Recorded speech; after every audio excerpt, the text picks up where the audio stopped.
Presents দেশ বিদেশ। নমস্কার, একদম সহজ কথায় আজকের দেশ বিদেশের কয়েকটি বড় খবর নিয়ে আমি সিদ্ধার্থ আপনাদের সাথে। সময় কম, কোনো চিন্তা নেই। পরের কয়েক মিনিটে ভারত আর সারা পৃথিবীর গুরুত্বপূর্ণ সব খবর আপনি জেনে যাবেন একদম চটজলদি। কোনো বাড়তি কথা হবে না, শুধু আসল খবরটুকু আপনাদের কাছে পৌঁছে দেব। চলুন শুরু করা যাক। প্রথমেই দেখে নিন টপ শিরোনাম। গুয়াহাটির ফাস্ট ট্র্যাক আদালতে শুরু হলো জনপ্রিয় সাংস্কৃতিক আইকন জুবিন গর্গের রহস্য মৃত্যু মামলার মূল বিচার প্রক্রিয়া। অযোধ্যার রাম মন্দিরে কোটি কোটি টাকার অনুদান গায়েব হওয়ার বিস্ফোরক অভিযোগ। মণিপুরের উত্তরুলে আসাম রাইফেলস এবং স্থানীয় গ্রামবাসীর মধ্যে তীব্র সংঘর্ষ। লেবাননে হামলার বদলা নিতে ইসরায়েল লক্ষ্য করে ইরানের ব্যালিস্টিক ক্ষেপণাস্ত্র বর্ষণ। পশ্চিম এশিয়ায় যুদ্ধের দামামা। শিলচর শহরের কঙ্কালসার সড়ক যোগাযোগ ব্যবস্থা এবং প্রশাসনের উদাসীনতা নিয়ে উঠছে সোজা প্রশ্ন। ফিলিপিন্সে 8.2 তীব্রতার প্রলয়ঙ্করী ভূমিকম্প, ধসে পড়ল বাড়ি ঘর এবং জারি করা হলো সুনামি সতর্কতা। এবারে দেখে নিন বিস্তারিত সংবাদ। জনপ্রিয় সাংস্কৃতিক আইকন জুবিন গর্গের রহস্য মৃত্যু মামলার মূল বিচার প্রক্রিয়া ও আনুষ্ঠানিক সাক্ষ্য গ্রহণ আজ থেকে গুয়াহাটির একটি বিশেষ ফাস্ট ট্র্যাক আদালতে শুরু হয়েছে। সিঙ্গাপুরের সেই মর্মান্তিক ঘটনার পর থেকে পুরো রাজ্য জুড়েই তীব্র চাঞ্চল্য তৈরি হয়েছিল। গত 26 মে বিশেষ আদালত এই মামলায় জড়িত 7 জন অভিযুক্তের বিরুদ্ধে আনুষ্ঠানিকভাবে চার্জ গঠন করে। মামলার গুরুত্ব বিবেচনা করে আগামী 20 জুন পর্যন্ত প্রতিদিন 4 জন করে সাক্ষীর বয়ান রেকর্ড করার সিদ্ধান্ত নেওয়া হয়েছে। ঘটনার পেছনের আসল সত্য উদ্ঘাটনে আদালতে মোট 394 জন সাক্ষীর সাক্ষ্য নেওয়া হবে। আদালতের এই তৎপরতায় জুবিনের লাখো অনুরাগী এখন চূড়ান্ত রায়ের দিকে তাকিয়ে আছেন। রাম মন্দিরে কোটি কোটি টাকার অনুদান গায়েবের অভিযোগ।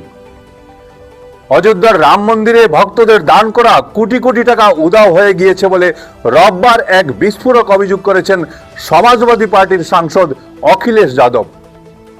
সংবাদ মাধ্যমে দেওয়া একটি পোস্টে তিনি দাবি করেন, এই ঘটনা মন্দির ট্রাস্টের জন্য অত্যন্ত লজ্জাজনক এবং বিশ্বের সমস্ত রাম ভক্ত এবং সনাতনীদের বিশ্বাসের উপর বড় আঘাত।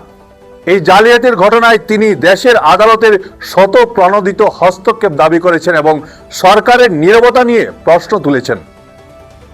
সমাজবাদী পার্টির মিডিয়া সেলের পক্ষ থেকেও এই অনুদানের আয় ব্যয়ের পূর্ণাঙ্গ হিসাব জনগণের সামনে আনার দাবি তোলা হয়েছে। এই বিতর্কের জবাবে শ্রী রাম জন্মভূমি ট্রাস্টের অন্যতম প্রধান মহন্ত দীনেন্দ্র দাস জানিয়েছেন, শ্রী রামের প্রতি তাদের পূর্ণ বিশ্বাস রয়েছে এবং কেউ কোনো ভুল বা জালিয়াতি করে থাকলে ভগবান রাম নিজেই তার বিচার ও শাস্তি দেবেন। মণিপুরের উখরুলে আসাম রাইফেলস ও গ্রামবাসীদের তীব্র সংঘাত। মণিপুরের উখরুল জেলার নিউ হ্যাভেন গ্রামে আসাম রাইফেলসের নতুন আউটপোস্ট স্থাপনকে কেন্দ্র করে রোববার বিকেলে তীব্র সংঘর্ষ বাধে স্থানীয় বাসিন্দা ও জওয়ানদের মধ্যে। গ্রামবাসীদের অভিযোগ, কোনো পূর্ব আলোচনা ছাড়াই জওয়ানরা জোরপূর্বক সেখানে আউটপোস্ট তৈরির চেষ্টা করলে স্থানীয় মহিলা ও ছাত্র সংগঠনগুলো এতে বাধা দেয়। এই বিক্ষোভ ছত্রভঙ্গ করতে সিকিউরিটি বাহিনী লাঠিচার্জ করে এবং কয়েক রাউন্ড গুলি চালায়। এর ফলে এক ছাত্র নেতা সহ অন্তত 4 জন বেসামরিক নাগরিক গুরুতর আহত হয়েছেন। জেলা পুলিশ জানিয়েছে, আসাম রাইফেলস জোরপূর্বক জায়গাটি দখল করেছে এবং এলাকাটিতে বর্তমানে চরম উত্তেজনা বিরাজ করছে, যা সাম্প্রতিক একাধিক হত্যাকাণ্ডের পর স্থানীয়দের নিরাপত্তা উদ্বেগ আরো বাড়িয়ে তুলেছে। দীর্ঘ কয়েক মাসের অস্থিরতার পর পশ্চিম এশিয়ায় আবারও বড়সড় সংঘাতের রূপ নিয়েছে। লেবাননের বেইরুটে ইসরায়েলি বিমান হামলার বদলা নিতে রোববার রাতে ইরান থেকে ইসরায়েল লক্ষ্য করে একের পর এক ব্যালিস্টিক ক্ষেপণাস্ত্র ছোড়া হয়।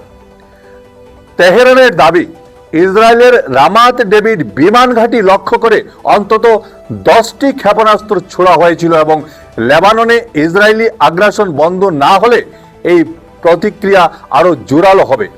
অন্যদিকে তেল আভিভের দাবি, তাদের শক্তিশালী আকাশে প্রতিরক্ষা ব্যবস্থা এই হামলা প্রতিহত করেছে। এই হামলার ফলে গত এপ্রিল মাসে আমেরিকা ও ইরানের মধ্যে স্বাক্ষরিত সংঘর্ষ বিরতি চুক্তি কার্যত ভেস্তে গেল বলে মনে করছেন ওয়াকিবহাল মহল। শিলচরের কঙ্কালসার রাস্তা ও ব্যবস্থার গলদ, চারপাশের নানা খবরের ভিড়ে সাধারণ মানুষের মৌলিক অধিকার ও নাগরিক সুবিধা নিয়ে প্রশাসনের চরম উদাসীনতা দেখা যাচ্ছে। রাজপথ জুড়ে একের পর এক গর্ত শিলচর নগরিক সড়ক যোগাযোগ ব্যবস্থার কঙ্কালসার দশাকে স্পষ্ট করে দিয়েছে, যা এখন নাগরিকদের নিত্যদিনের চরম ভোগান্তির কারণ। শিক্ষা, স্বাস্থ্য এবং সাধারণ পরিকাঠামোর মতো মৌলিক অধিকারের দাবিতে যখনই সাধারণ মানুষ আওয়াজ তুলেন, তখনই কোনো না কোনো তকমা দিয়ে দায় চাপানোর খেলা শুরু হয়। এক পক্ষ অন্য পক্ষকে কিংবা নিয়মকে দাবি করলেও দিন শেষে নিয়মের জাতাকলে পিষ্ট হয়ে সাধারণ মানুষই প্রতিনিয়ত ট্যাক্স গুনে যাচ্ছেন। তবে জবাবদিহি এড়াতে চাওয়া মানুষগুলো সবচেয়ে বেশি ভয় পায় জনগণের এই সোজা প্রশ্নগুলোকে।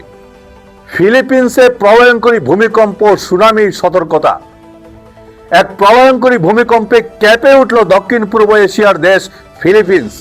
সোমবার সকালে অনুভূত হওয়া এই কম্পনের তীব্রতা ছিল রিক্টার স্কেলে 8.2।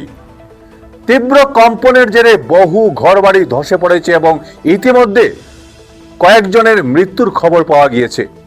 এই ঘটনায় আহত হয়েছেন আরও অনেক। বড়সড় এই কম্পন এবং ব্যাপক ক্ষয়ক্ষতির আশঙ্কায় উপকূলবর্তী এলাকায় ইতিমধ্যেই সুনামি সতর্কতা জারি করা হয়েছে। এই ছিল এই মুহূর্তের দেশ বিদেশের বাছাই করা খবর। সীমান্ত পেরিয়ে বিশ্ব রাজনীতি কিংবা দেশের অন্দরের উত্তাপ, খবরের গতি চিনে নেওয়ার আর তার পেছনের সত্যটাকে আপনাদের সামনে তুলে ধরাই আমাদের মূল লক্ষ্য। খবরের এই সফর আজ এখানেই শেষ করছি, কিন্তু খবরের ভেতরের খবর জানতে হলে চোখ রাখুন ঈশান বাংলা নিউজে।